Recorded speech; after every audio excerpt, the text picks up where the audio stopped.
great pleasure to introduce Kayla Williams, who was my advisee and a star in my environmental policy course, where she wrote excellent papers on sustainable development. I had the pleasure to reread them this morning, and they were so wonderful. I remember being proud of her lightning talk at the Spring Student Anthropology Symposium in 2019. Looking over Kayla's writing, I found a wonderful writing exercise Kayla had written in which she considered pressing environmental justice questions, including what role colonialism plays in environmental injustices.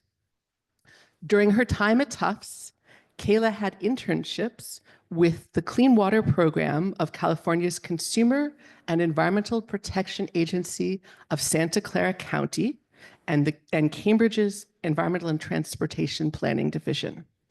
After graduating from Tufts, Kayla joined Clean Production Action as Communications Program Coordinator in the summer of 2019. In the 5 years since graduating Tufts with BAs in Environmental Studies and Anthropology, Kayla has grown from a program coordinator to programmatic lead and strategic director. Her career path and accomplishments to date would not be possible without self-advocacy. Her greatest strength is being able to speak up for herself and what is important to her. I entirely agree based on your writings. That's such a great strength of yours. Always has been. I look forward to Kayla's talk today. Thank you so much.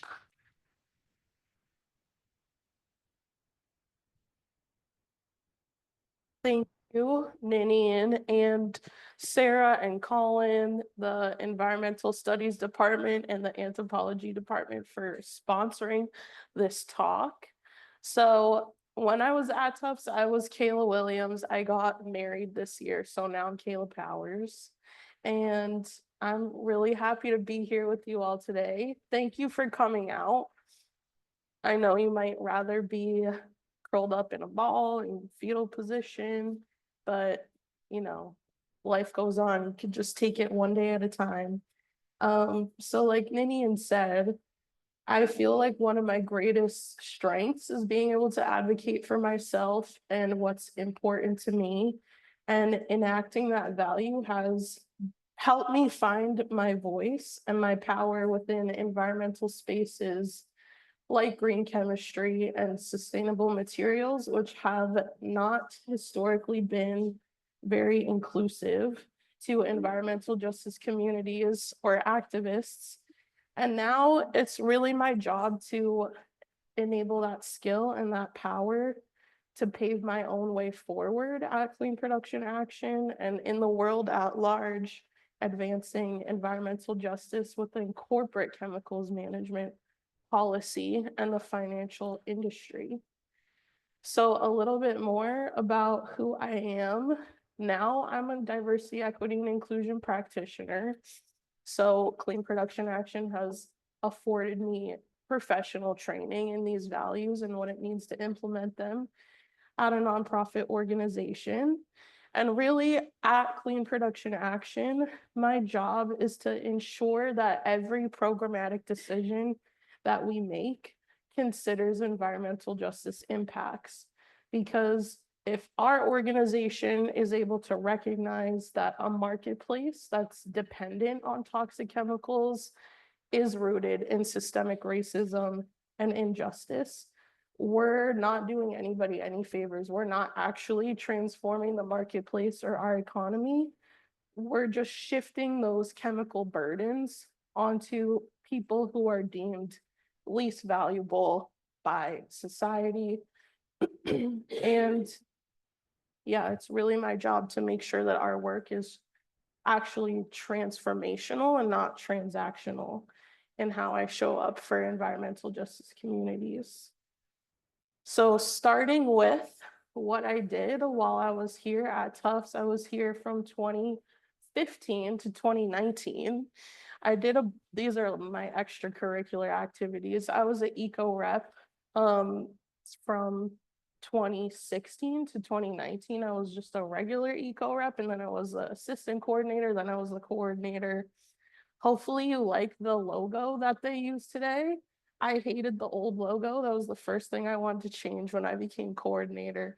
But that was just a fun way to learn more about the sustainability sector, to become involved with other students around campus, and it was a nice little paycheck once a week for like $50. And then other things that I did, I worked at the Africana Center. I was a peer leader for a couple of years.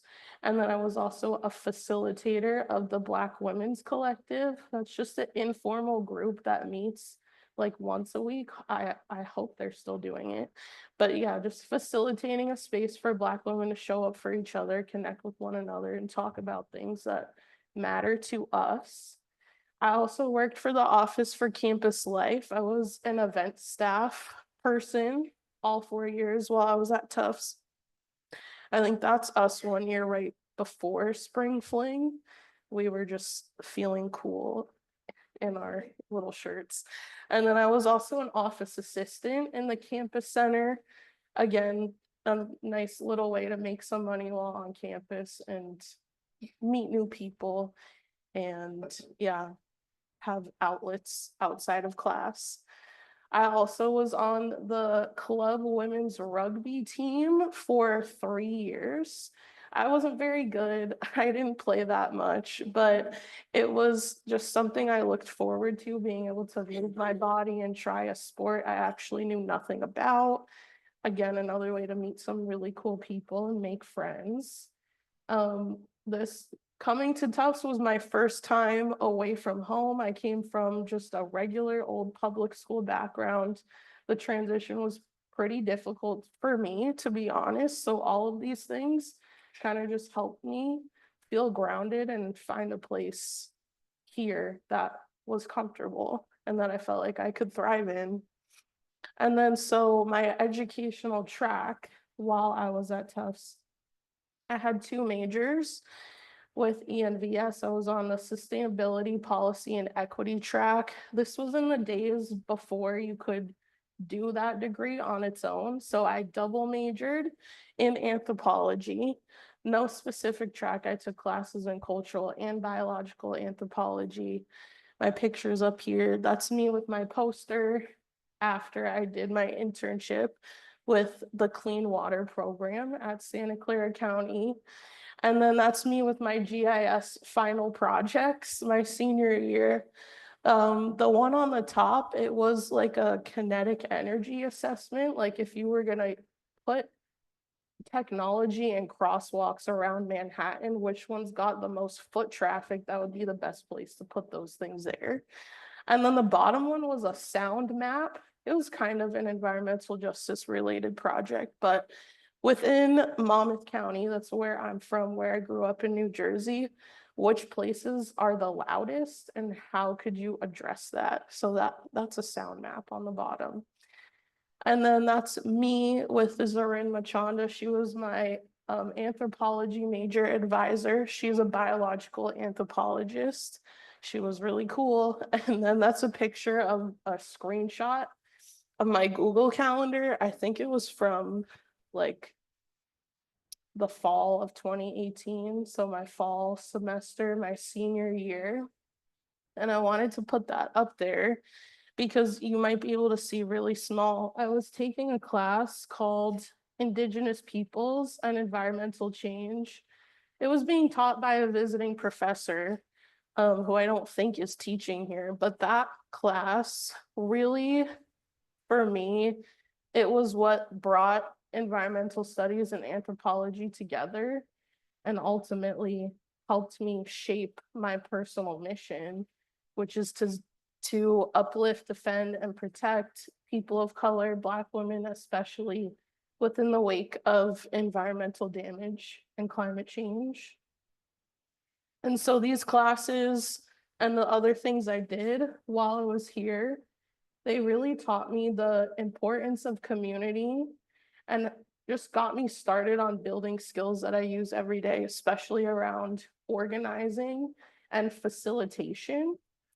Because when you work in partnership with community-led environmental justice groups and organizers, you have to take an approach that is, one, able to meet people where they're at, just understanding that where people grow up, the culture that they live in all of that will impact how they understand their relationship, not just to the world and other people, but to the earth and to nature. So everybody is showing up to this movement in a different way. And that's important to acknowledge and recognize as you're trying to build community with each other and other advocates. And yeah, I feel like it was really at Tufts where all these pieces came together and I really was able to identify the environmental justice movement as like a calling, I guess you could say, something I felt like I wanted to do work in, that I wanted to dedicate a career to. And so when I left, I mean, I don't know how many of you all are seniors that are looking to graduate and knowing you want to go work somewhere. I just wanted a job. I didn't care what it was exactly. I was looking for anything remotely related to any of these topics that would take me. And so I just ended up pretty luckily at Clean Production Action. So first I'm going to talk about who Clean Production Action is, our mission, our vision, our programs, and then I'll talk about my personal timeline since I've been there. So this is our mission. We are working to design and deliver strategic solutions for safer chemicals and sustainable materials, environmentally preferable products, meaning products that are healthy for people and healthy for the planet inherently, no matter who you are. So I was interested in coming here because to me, that felt really aligned with my personal mission and the goals of the environmental justice movement. So again, my assumption was that an organization working to address a toxic economy would be able to recognize that a toxic economy, one that needs toxic chemicals to exist and to function, is inherently rooted in environmental racism and injustice, because as long as those toxics are circulating, they will become someone's chemical burden somewhere along the supply chain. And more often than not, those are people deemed least valuable by a society that upholds white supremacy. Yeah, so I came on, I started working here. And so Clean Production Action is an umbrella for these 5 different programs and networks. So starting up at the top, Green Screen for Safer Chemicals is a comprehensive hazard assessment tool that's fully transparent, it's scientifically based, and it promotes the design and use of safer chemicals via informed substitution. So the thought behind this is if you have a way to determine whether or not a chemical is hazardous, that's good.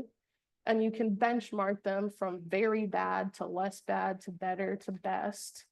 But a lot of the time, companies will dedicate time to doing that assessment. They'll determine their chemical ingredient is bad, and they will replace it with a chemical that is slightly less bad, but still very bad. That's called regrettable substitution. And so the whole goal of Green Screen for Safer Chemicals is to translate the toxicity principles of green chemistry into a tactical method for identifying chemicals of high concern and taking action to move towards safer chemicals. So not just slightly less bad, but actually good for people and the planet. And then also through this program, we have an eco label called Green Screen Certified for a few different industries. But if you ever see that eco label, it means that that product has been certified under this hazard assessment methodology. And it is actually, for example, PFAS-free fighting foam. That's Green Screen. Our other project is called the Chemical Footprint Project. So a chemical footprint is the total mass of chemicals of high concern used by a product, for example, or an event, or a service, or a building. So if you're a company that wanted to reduce your chemical footprint, the first thing you need to do is do the hazard assessment so you can identify where those opportunities are to use less chemicals of high concern. So Chemical Footprint Project, or CFP, is a benchmarking tool that companies can use as you start to select safer alternatives, so that over time you're working to reduce your chemical footprint. You're using less chemicals of concern. So if you were a company that wanted to work with us, we have a comprehensive survey. You would fill that out. You would be asked questions on your management strategy. What do you actually have a chemicals policy? How do you enforce that? How do you communicate with your suppliers across the supply chain? A lot of work has to go into just having that information. And then Production Action will give you a score 1 out of 100 on how well you're actually doing to implement a chemicals policy that is safer for people and the planet. So for example, a company that does this survey pretty much every single year and scores very, very high is Seventh Generation. So they're a front runner when it comes to having a very small chemical footprint. And then we also have these two different networks. BizNGO, it's short for business and nonprofit, but BizNGO for Safer Chemicals and Sustainable Materials.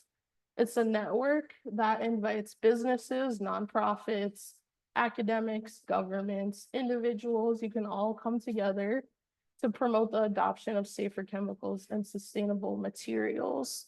The one thing about BizNGO that makes it different from some other networks within this toxic use reduction space is that it's intentionally exclusionary of the chemicals industry. So if you work for Dow Chemicals, for example, you cannot be part of this network. And the thought behind that is if you remove those actors that, have a lot at stake when you talk about moving away from certain chemicals that are very profitable, you can just do more thought leadership together and push for more than you can when those actors are in the room. And so a few years ago in 2021, I started co-chairing our newest work group in BizNGO around diversity, equity, and inclusion and environmental justice, because this network and really all of CPA's programs had not considered why environmental justice is such a key component, has to be a critical consideration when you talk about chemicals management, and really using that space, that new working group, to develop a clear action agenda that corporate members can take with very, very clear guidance around how they can advance their own environmental justice initiatives from a corporate chemicals management perspective. And then the Investor Environmental Health Network is a membership-based investor collaborative. So all the members in IHN are investment firms. Some of them also show up in the BizNGO working groups. But yeah, IHN is a network of investors that are working together again to promote the use of safer chemicals and sustainable materials. And what they're doing is they're showing up to their shareholder meetings with a clear, unified agenda, working to advance, again, safer chemicals and sustainable materials in their shareholder value. All right, so those are all our programs and our networks. This is my personal timeline since I showed up at Clean Production Action. So in 2019, again, I was looking for any kind of job, doing any type of thing. I did not really care what it was.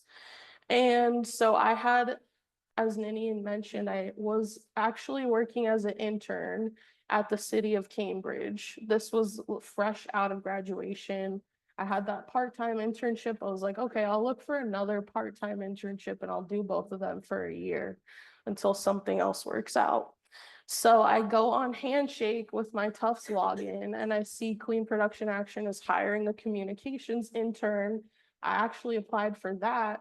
They called me and said, we're hiring for this full-time position as a communications and program coordinator. Do you want to interview for that instead? And I was like, yes, I do. And then it worked out. they hired me full-time. I had to leave the city of Cambridge. But yeah, I started in July 2019, the last good year. It was in person. So I was living in a sublet on Raymond Ave, and we don't have this office anymore. But their office at the time was right in Teal Square. So it was like a 10-minute walk. It was pretty clutch for those 8 months that I worked there in person. Since then, it's been remote. So in 2020, things really pop off.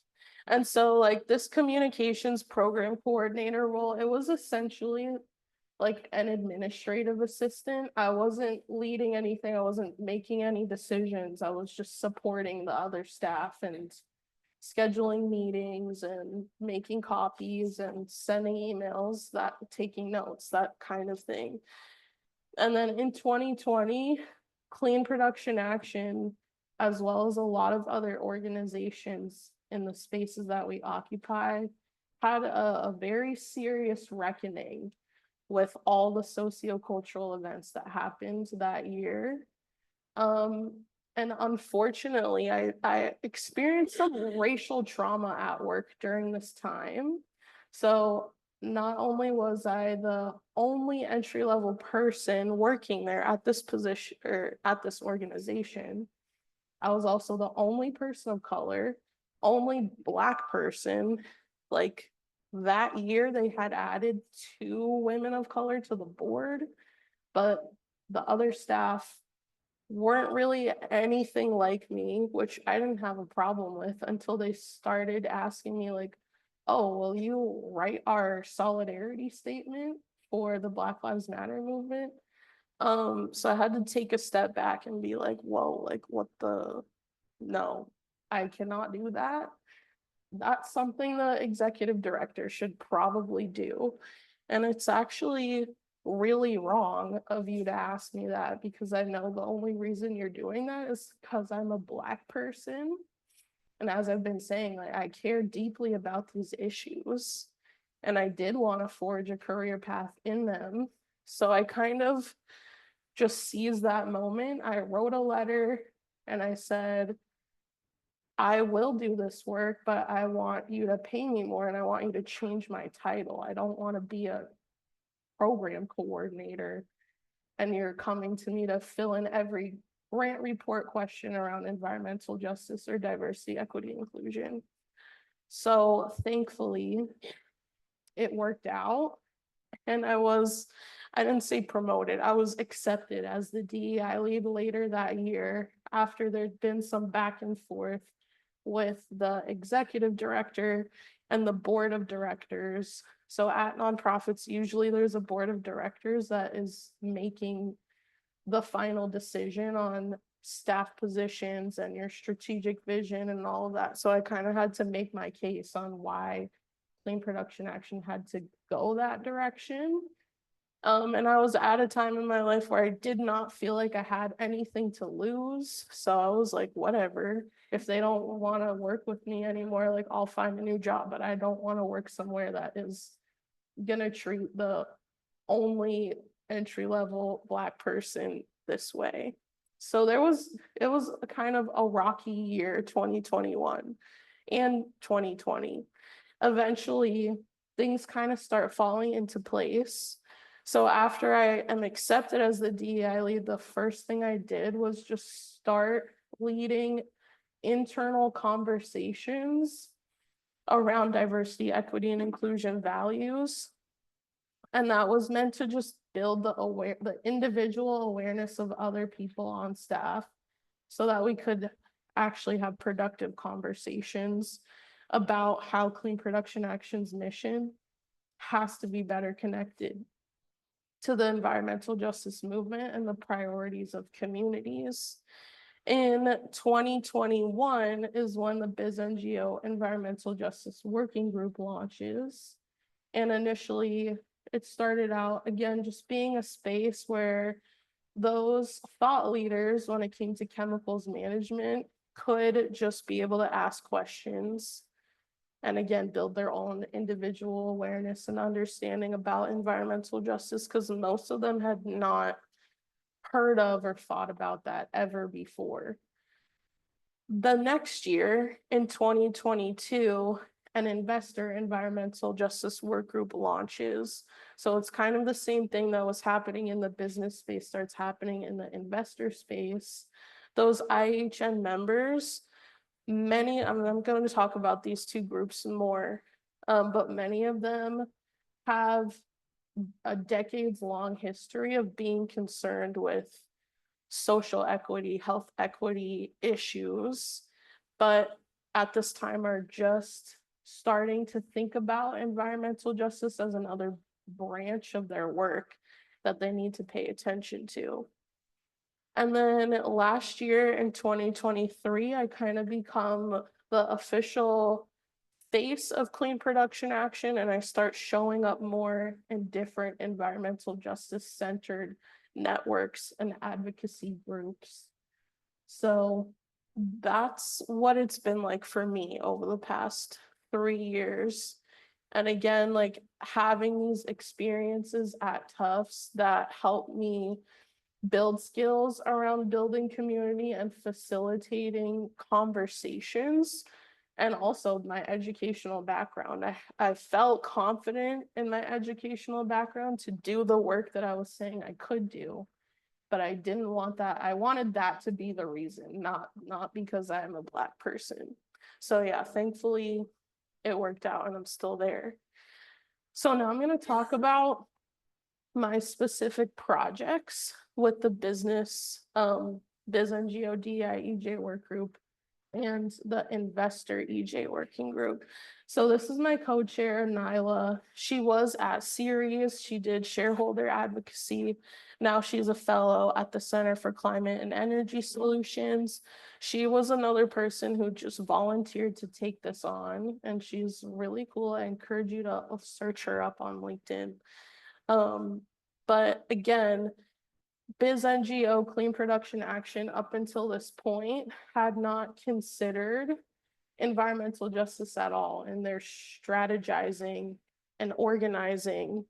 But we've been able to come to a place where the working group and Clean Production Action can acknowledge that the life cycle of consumer products, they're always going to have an impact on someone somewhere. And if you're not taking an environmental justice approach, more likely than not, you're just shifting that burden somewhere else at some other point in the supply chain. But it's really up to these like sustainability professionals and C-suite executives get the final say on a corporate chemicals policy.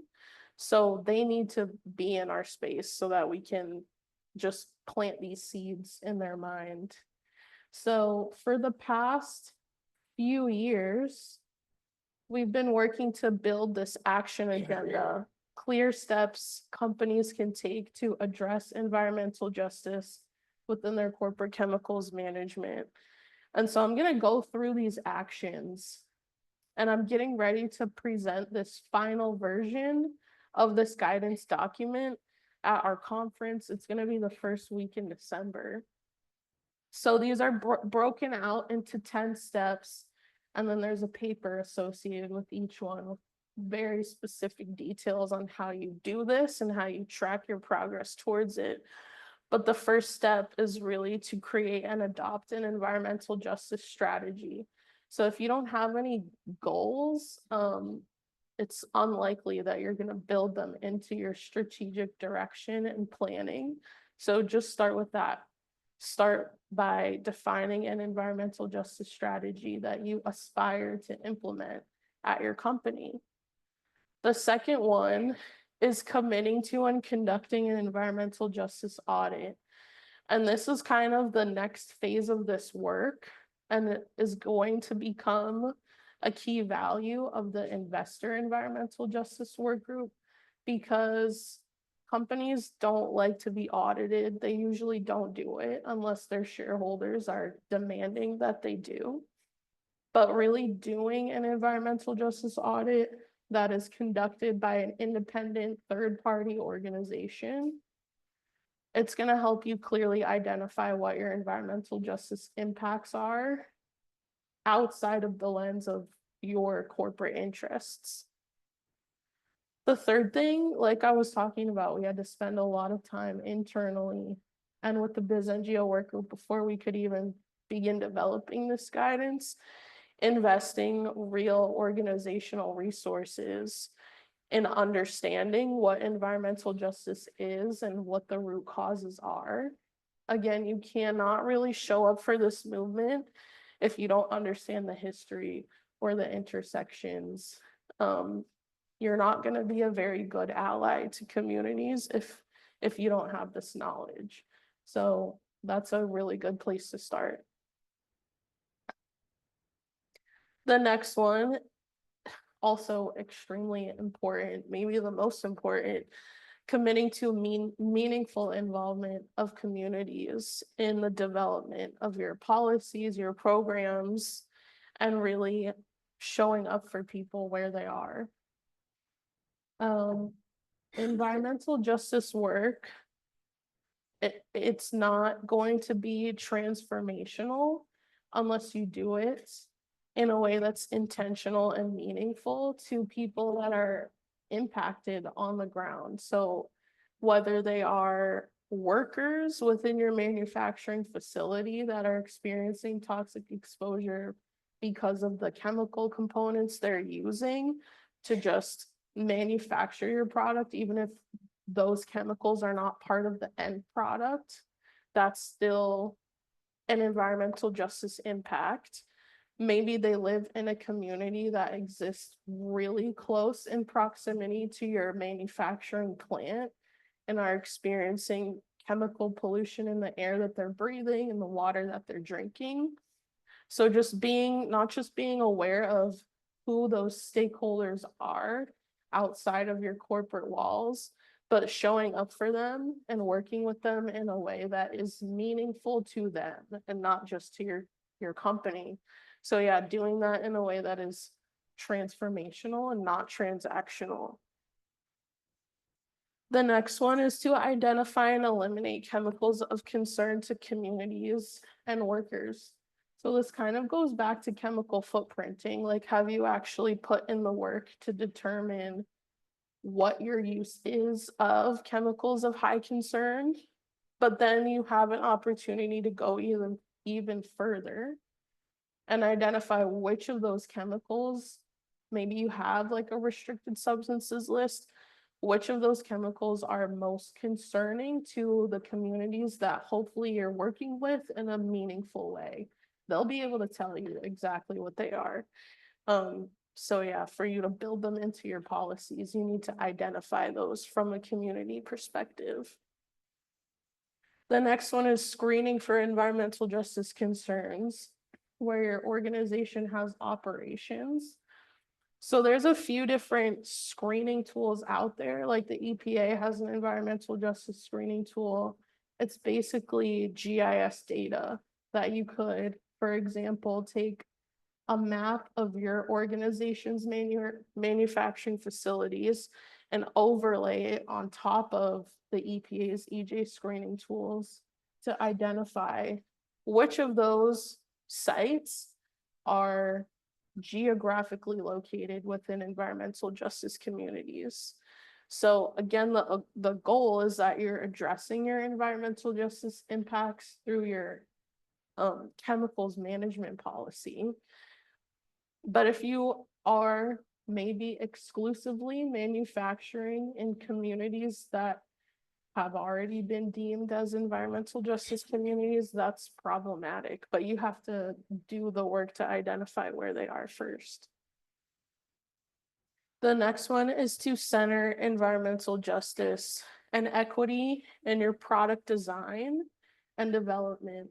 So this is something that you can apply to, I think, any trade, any sector, any kind of products that you're building.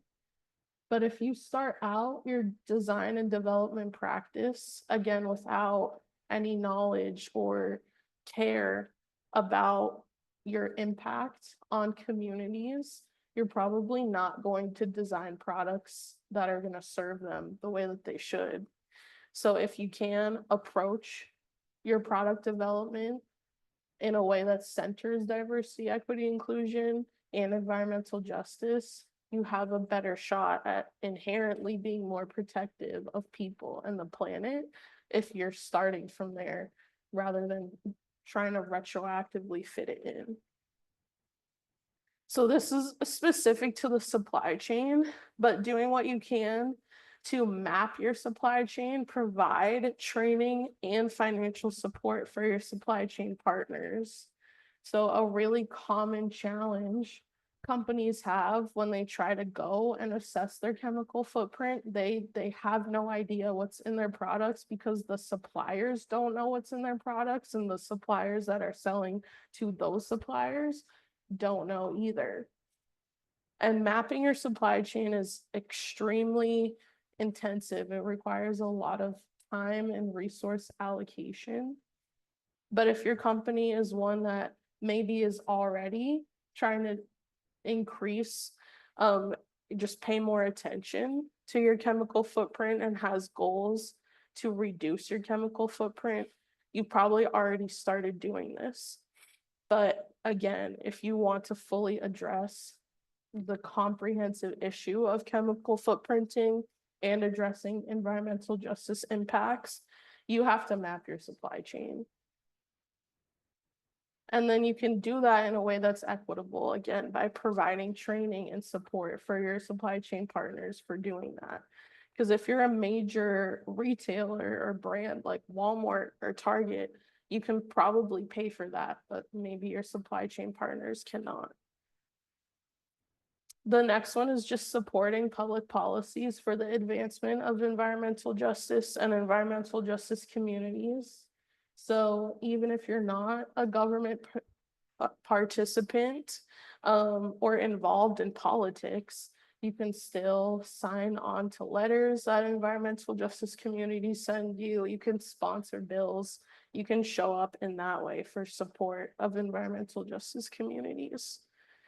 And then the last one is addressing legacy pollution. It's really hard to do, but again, if you have a manufacturing facility that you built in 2020 in an environmental justice community that had like some other chemical manufacturer there from 10 years ago that exploded, and you're building on top of that, that's bad. And you should work to address the pollution that you are contributing to. So when you think about the cumulative impacts of toxic chemicals, most often environmental justice communities are experiencing toxic exposure at multiple different points in their everyday life. So even if you didn't put that legacy pollution in the ground, you operating there and doing what you do, you're contributing to those cumulative impacts of toxic exposure. And so to address and diminish those, you have to address legacy pollution. So those are the 10 actions we're prescribing from the BizNGO network. And then I'm just going to talk a little bit more about the investor network. So our network, IHN, is in partnership with the Interfaith Center for Corporate Responsibility in leading and staffing this new environmental justice working group for investors. I just copied and pasted this text from ICCR's website. But the thing about the investors in both of these organizations, well, first I'll acknowledge that a lot of them are faith-based. That's because historically faith-based investors are already deeply concerned, and they already have kind of roots in and history of addressing racial, social equity, environmental health, health equity. A lot of the time, faith-based investors are willing to do more for communities because they're showing up from this religious standpoint. But ultimately, the goal of this working group is to provide tools and resources for investment firms. So some investors that we work with have $1 billion in asset management, some have 3 trillion. But coming together collectively to use their shares for advancing the biz NGO agenda I basically was going over before. So if you're a publicly traded company, you have shareholders like some of the members in IHN or ICCR. And if you're a shareholder, you can put forth resolutions to the company that you own shares in. So these investors, they use shareholder resolutions. Ultimately, you want to use the resolution as a means of community advocacy for advancing the priorities of environmental justice communities. So this working group is new. So far, they've developed their business case and their clear guidance on why investors need to talk about and care about environmental justice. But the 2-year, 5-year goal is to start using resolutions asking for environmental justice audits and pushing those forward that are aligned with community needs and priorities, and using those shareholder resolutions as a means of community advocacy. I think that was my last slide. Oh, I have one more slide. Just wanting to shout out the community partners that I work with on a day-to-day through Clean Production Action, Líderes Campesinas. Those are farm worker women, mostly in California. Just Transition Alliance, Cancer Free Economy Network, EJHA, Come Clean, Campaign for Healthier Solutions. So Clean Production Action is not an environmental justice organization. We don't do on the ground advocacy work. But my hope and my job is to make sure that our networks and our programs are valuable and relevant and usable for these community partners, because in some way they all have contact, they're all organizing, they're all interacting with other companies that Clean Production Action is also working with through our other programs. Okay, and that was my last slide. So thank you. And I just added my email and my LinkedIn URL if you want to connect with me and ask me questions offline. I'm happy to. And I think now I can take some questions from you all.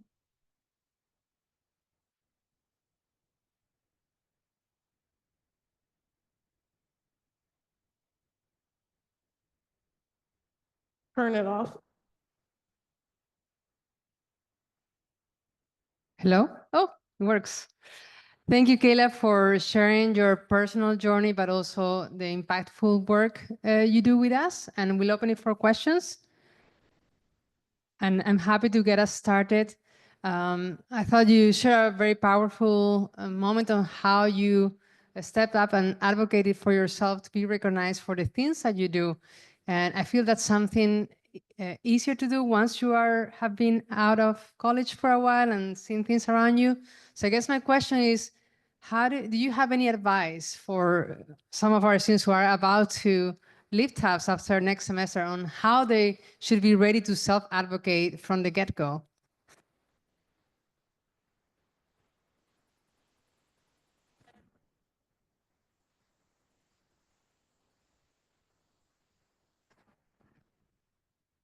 It's on. Okay. Yes.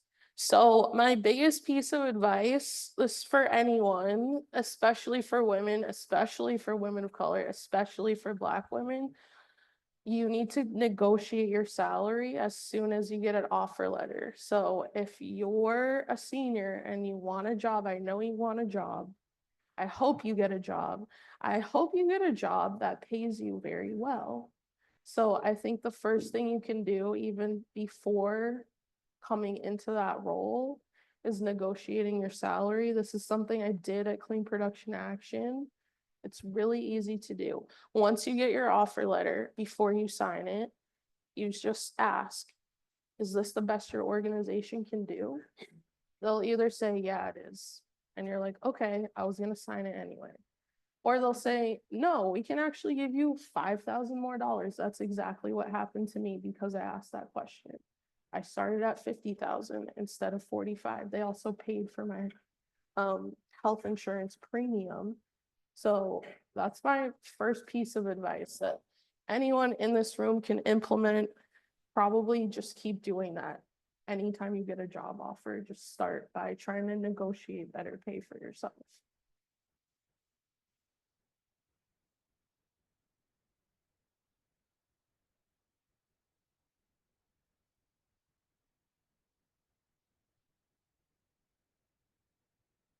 Thank you so much for the talk. And sorry that you have to do the mic thing. That's kind of weird. But I'm curious if there are any companies out there or any products out there that you think are doing a really good job engaging in these 10 principles that you laid out. Like, are there any, kind of like model examples where you're like, I really like the way X company is doing this, and I think it's a great start on this stuff? Well, to be honest with you, there are not really any good examples. I mentioned seventh generation. Seventh generation and Starbucks are two companies I've seen that have at least one sustainability goal about environmental justice, but there's no companies out there, at least not publicly traded, that are doing all the things that we're prescribing in our guidance. A lot of the corporate participants in the BizNGO working group, they show up, they don't really speak, they're usually really quiet, and usually they follow up with me one-on-one. They'll ask me questions, they'll tell me privately what their plans are for maybe trying to identify chemicals of high concern in products that are specifically marketed towards women of color, for example, or children's products, toys, but they do not want to talk about it publicly. They're like, it's still in development. I don't have permission. There's too much red tape for me to even speak openly about it, even within this working group that is meant to be protective of the participants. So unfortunately, no, there's not really any good examples of companies doing that. There have been in the past couple of years a handful of companies that have accepted shareholder resolutions to do environmental justice audits. So those are happening more than they were. But yeah, nobody really doing all of those things that I listed out. But yeah, maybe you're offering trainings to your staff and you're trying to identify those specific chemicals of concern. But there's no good examples of companies doing meaningful engagement with communities in the right way, or addressing legacy pollution or doing all of it. Most are just starting from nothing and doing a little bit more than nothing, but no one's doing all of that.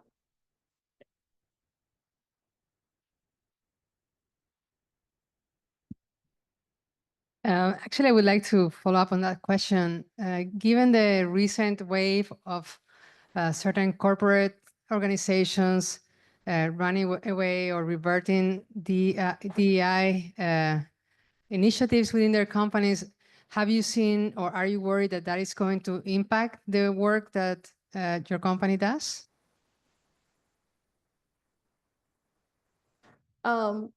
Attacks on DEI are not new. There's also been a growing push to move investors away from environmental social governance. But I'm honestly not concerned about clean production action. I was telling Colin and Sarah earlier, when you start talking about, more than 90% of people on Earth having microplastics in their blood and being contaminated with PFAS, and childhood cancer rates rising exponentially and fertility going down. Those are bipartisan issues that have impacts on any kind of person, no matter where you are, how much money you have. Also, right now under the Biden administration, there's a lot of government funding available for environmental justice and community partnerships. But most of Clean Production Action's funding doesn't come from the government. It comes from individual donors and family foundations.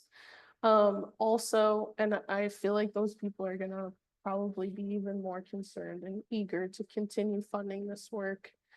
And also, I think within the investor space, it happens more globally. The biz NGO space it's much more focused on what's going on in the US. But the global network of toxic use reduction, like the European Chemicals Agency is moving to ban PFAS in all products. So if you're a major manufacturer that's selling overseas, you're going to have to address those things soon. But no, I'm not worried about the attacks on DEI or environmental social governance, because I believe that as long as, like I was saying, as long as our economy is dependent on toxic chemicals, those chemical burdens are always going to end up somewhere, and it doesn't matter who you voted for yesterday. That is something real for pretty much anyone, no matter your politics. And it's hard to not pay attention to when the lived health impacts are real and people have to deal with. Like, I think I'm like on the cusp of millennials and Gen Z, but more and I'm 27 right now. More and more people my age are being diagnosed with cancer. And I mean, it's because of, part of it is because of the environmental impacts of toxic chemicals on our everyday lives and our everyday exposure through products.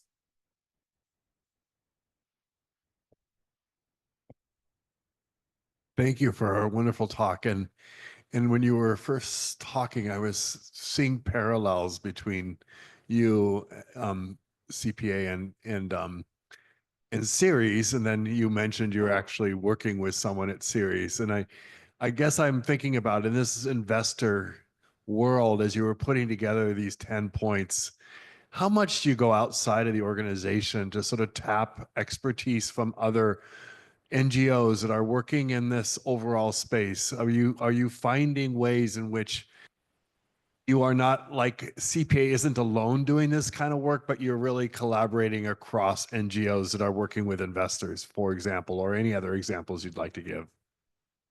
Yeah, well, the only reason Clean Production Action has been able to have an impact is because we are a collaborative organization. CPA is really small. There's only 6 of us on staff, so we can't do our work without partnership. And so really what I'm doing in the environmental justice and advocacy space is happening in those internal networks that we host, the investor network and the business network. And then Clean Production Action is a member of a lot of other nonprofit networks. And it's through those pathways we're able to launch something like the investor EJ working group. It's being able to, one, identify and connect with other organizations that are kind of doing similar work tangentially, and unifying to just strengthen our movement together.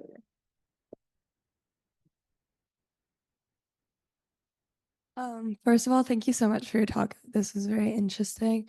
I had a question. I was wondering, when companies are considering like doing a greater push towards recognizing environmental justice and like creating more like equitable companies and stuff like that, where do you think the pressure is coming from? Is it coming from consumers? Is it coming from internal factors? Is it coming from the government? Yeah. It definitely depends on the sector.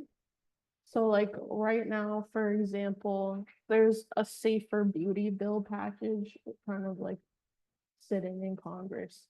but that's all around personal care and beauty products, which is one sector where these interconnections are extremely visible. Like I was talking about, some companies that I work with already have plans to develop their own special restricted substances list for products that are marketed towards women of color. So like Target, for example, you go into their beauty aisle, there's like a whole section for natural hair products. So like in that world, in the cosmetic space, it's a lot of consumer push and also from the investors. Because there are companies out there that make explicitly racist decisions around that. Like a few years ago, there was a racial equity audit that got pushed by investors for Johnson & Johnson when they had talc in their baby powder, and they stopped selling it in the US and Canada and Europe. They sent it all to Africa and Asia. Like, that's very racist. So in, yeah, like the beauty space, it's mostly investors and consumers. But then in technology, for example, like it's a lot more from workers and those people that work in manufacturing facilities that like you're assembling an iPhone or something and you're handling all these different cleaners and degreasers that aren't ending up in an iPhone, but that you're getting on your body all day, every day. So it kind of depends on what the sectors are, but those are just two for example. Thank you. We are at time, so we're gonna have to leave it here. But if you have more questions, please feel free to come to the front to talk to our speaker. Thank you so much, Kayla. This was wonderful.